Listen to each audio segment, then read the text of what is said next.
कि ग्रहों की चाल हमने विषय का नाम रखा। अब अगर ये विज्ञान है तो विज्ञान में बीमारियों के इलाज होते हैं, क्या चालें बदल सकती हैं? और अगर ये विज्ञान नहीं है तो फिर हम क्या बताते हैं? क्योंकि जो नियत है वो तो फिर जैसा इन्होंने कहा कि जो लिखा है वो तो होना है। तो फिर जब इंसान सवाल लेकर आता है कि मेरे ग्रहों की स्थिति, उनकी चालें, जब आप बताते हैं चीज, तो वो आगे उसमें क्या हम बदलाव लाते हैं या हम क्या बताते हैं? किस तरीके का उपाय है जो आप, और जैसा उन्होंने कहा कि अब आपकी उपाधि तो सिर्फ और सिर्फ ज्योतिषाचार्य की नहीं, एक डॉक्टर की, एक वकील की है कि तर्क भी देना है और इलाज भी करना है। तो ऐसी परिस्थिति में तर्क काम आता है या इलाज होता है? सबसे पहले अमर उजाला और उसकी पूरी टीम को इस भागीरथ प्रयास के लिए और इतने जबरदस्त तपस्वियों को, मनीषियों को और ज्योतिर्विद के आचार्यों को यहाँ एक साथ इकट्ठा किया, मैं बहुत बहुत आपका अभिनंदन करता हूँ, स्वागत करता हूँ। और आपने मुझे यहाँ मंच पे बुलाया, उसके लिए भी खास करके पवन ठाकुर और उनकी सारी टीम को मेरी हार्दिक शुभकामनाएं। मेरे सामने उपस्थित लेखराज जी, पंडित लेखराज जी, अजय भांबी जी, बाकी चंद्रशेखर जी, और अभी अभी मैंने अनुपम जी को सुना, भाई कमाल का बोला इन्होंने, इनके लिए तालियां बजाई जाएं कि किस प्रकार इन्होंने न्यूमरोलॉजी और ज्योतिष के साथ संबंध जोड़ के बात करी। ये आजकल कोई नहीं करता, इन्होंने स्पष्ट उद्घोषणा करी, मैं साधुवाद देता हूं। और मंच पे उपस्थित मेरे सामने अरुण बंसल जी, शुभेश शर्मन जी, और मेरे रमेश सेमवाल जी, और ये मेरे मित्र हैं, अभिन्न मित्र हैं।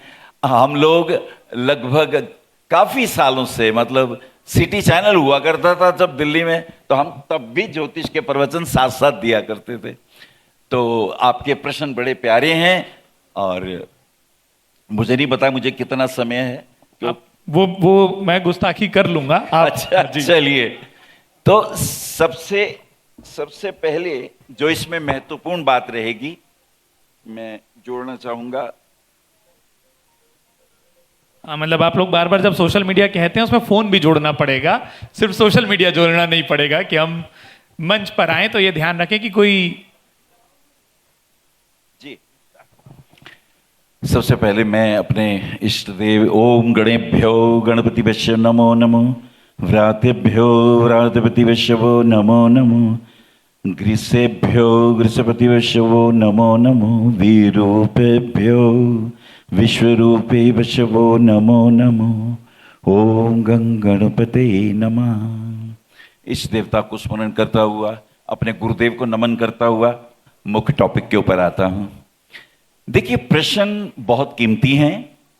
जहां तक ज्योतिष की बात है, इसको कहा गया है वेदस्य निर्मल चक्षु। वेद का निर्मल चक्षु है। दृश्य और दृष्टा, इन दो चीजों को बहुत अच्छी तरीके से समझाता है। जीवन में दो ही तो मार्ग हैं, श्रेयस और प्रेयस। प्रेयस वो जो हमें प्रिय हैं, जो हमारे मन को प्रिय लगते हैं। हम चाहते हैं अच्छा घर हो, अच्छी पत्नी हो, अच्छा पति हो, बच्चे आज्ञाकारी हो, अच्छी नौकरी हो, रहने को घर हो, धन हो, अच्छे मित्र हो। कौन नहीं चाहता? लेकिन यह संसार में रहने के लिए बहुत जरूरी है, लेकिन इसी के साथ साथ श्रेयस भी है। हमारा उद्देश्य क्या है? हमने जन्म क्यों लिया है? देखिए, यह बात कोई पशु पक्षी अन्य योनि में संभव नहीं है।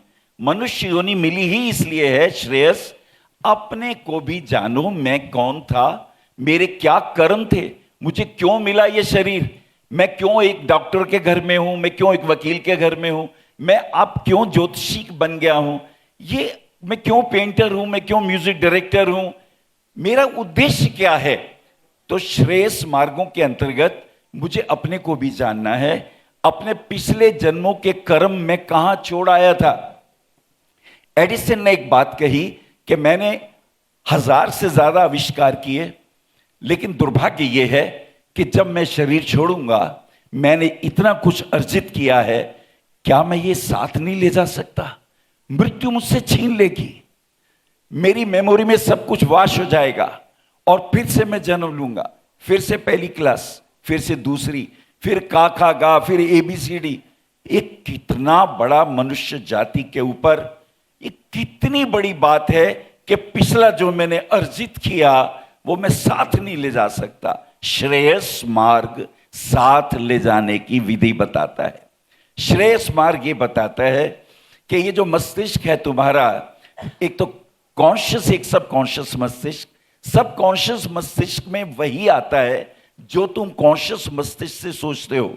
अनुपम जी की एक बात बहुत अच्छी थी कि ये संसार जो है, अंक ज्योतिष भी जो है, ये वाइब्रेशंस है, ध्वनि है, तरंगित है, ये तरंगों का विज्ञान है। यहां कोई भी चीज ठोस नहीं है।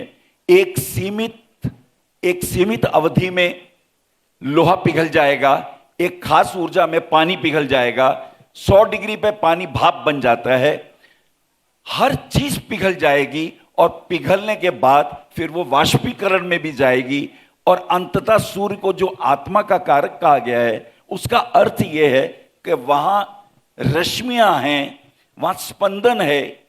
एक मंद्र जिव्य ब्रह्म की बात कही गई है श्रेयस मार्ग के अंतर्गत कि हमें पता होना चाहिए हमारे जीवन के उद्देश्य क्या हैं। आपने बात कही विज्ञान की। विज्ञान का इतना ही अर्थ है विशिष्ट रूप से जानना किसी भी प्रक्रिया को, चाहे मैटर को जान लो, चाहे सूक्ष्म को जान लो, चाहे अपने को जान लो। और सच तो यह है, अगर अपने को जान लिया तो सब कुछ जाना जा सकता है। एक छोटी सी बात मैं कहना चाहूंगा। ज्योतिष के अंतर्गत कुछ चर्चाएं सेमवाल जी ने करी कि हमें अपनी तिथि याद रखनी चाहिए। ये आप स्मरण रखें, हर व्यक्ति एक खास तिथि को जन्म लेता है, उस तिथि के एक देवता होते हैं। मान लीजिए आपने प्रतिपदा तिथि में जन्म लिया तो अग्नि आपके देव हैं। ये ध्यान रखिएगा, इस जन्म में अग्नि के माध्यम से ही आपके सारे कार्य संपादित होंगे। अग्नि एक देवताओं के पुरोहित हैं। पूर्व मैंने देश हित मैंने चाहना, जो संपूर्ण मानवता का हित चाहे। अगर आपका द्वितीया में है तो आपके देव कौन है, तृतीया में है तो देव कौन है। तृतीया में गौरी है, द्वितीया में ब्रह्मा है, चतुर्थी में गणेश है, पंचमी में नाग है, षष्ठी में कार्तिकेय है, सप्तमी में सूर्य है। ये पूरा विधान बोलूंगा तो पूर्णिमा के चंद्रमा है, अमावस्या के पितर हैं।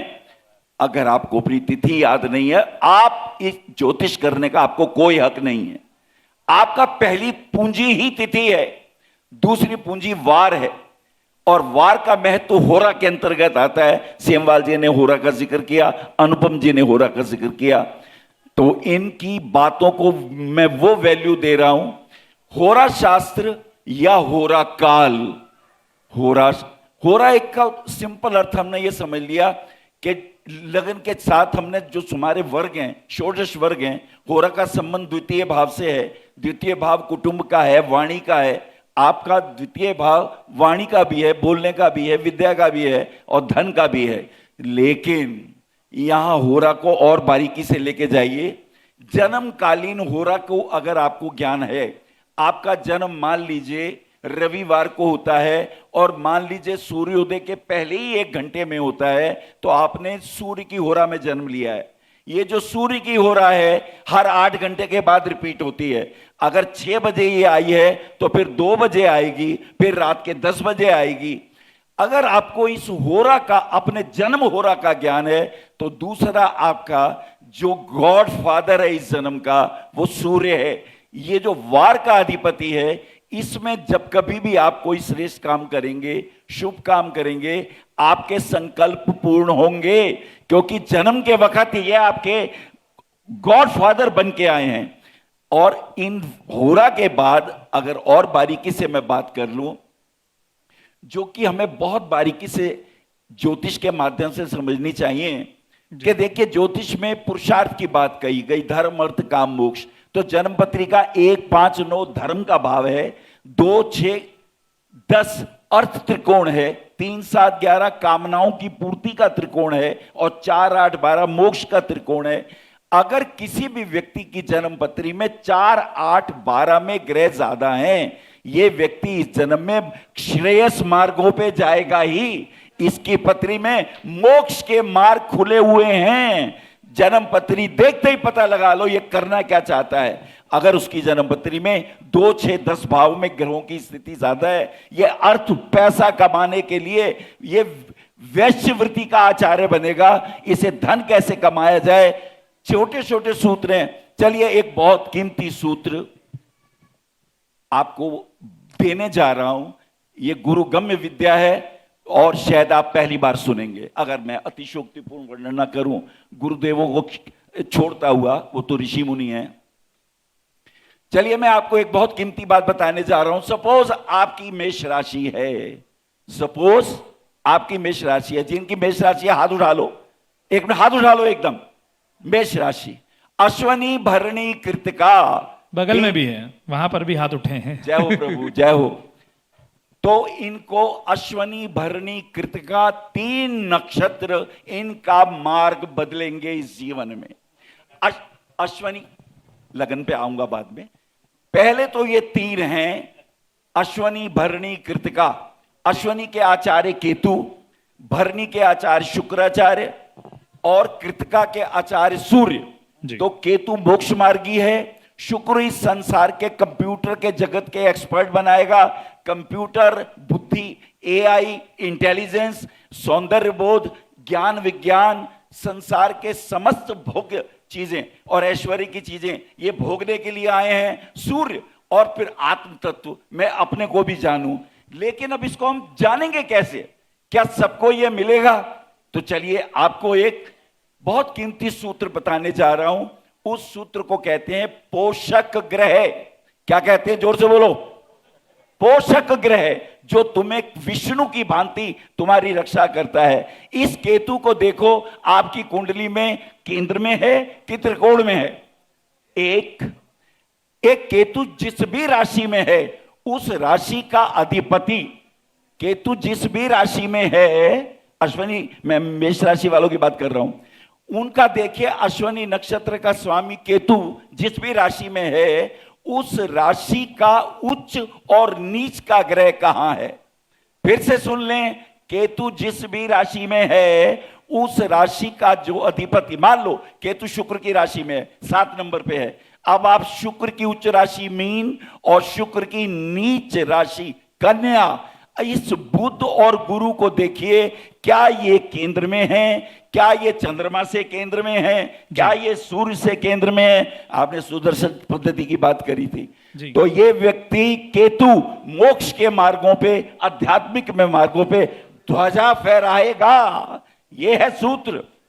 अब आप देखिए, अश्वनी के बाद पहला अश्वनी, फिर भरणी, शुक्र को देखिए।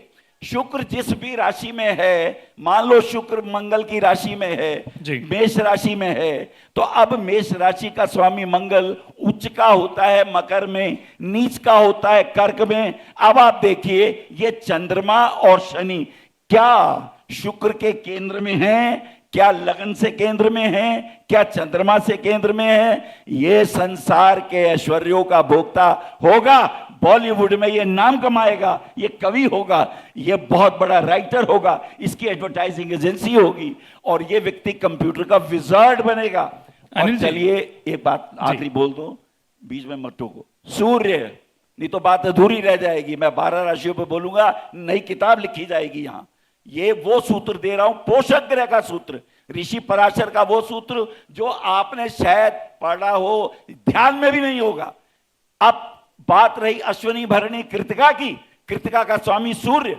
अब आप देखिए, सूर्य जिस राशि में है, उस राशि का स्वामी, मान लीजिए सूर्य मिथुन राशि में है, तो मिथुन का उच्च का ग्रह, मिथुन बुध उच्च का कन्या में और नीच का मीन में। अब आप देखिए कि बुध और गुरु क्या सूर्य से केंद्र में है, या लगन से केंद्र में है, या चंद्रमा से केंद्र में है? यह व्यक्ति उच्च कोटि का मध्यस्थ बनेगा, राइटर बनेगा, भागवत कथाकार बनेगा, इसकी वाणी में सरस्वती का वास होगा, यह व्यक्ति अद्भुत होगा, विष्णु जैसा ऐश्वर्य होगा। यह मैंने आपको भी एक मेष राशि के बारे में बताया और ऐसे बहुत सारे सूत्र हैं। अगर आप ज्योतिष से जुड़ी अधिक जानकारी प्राप्त करना चाहते हैं तो डाउनलोड करें माई ज्योतिष ऐप। एस्ट्रोलॉजी से जुड़ी लेटेस्ट जानकारी के लिए फॉलो करें माई ज्योतिष का फेसबुक और इंस्टाग्राम पेज।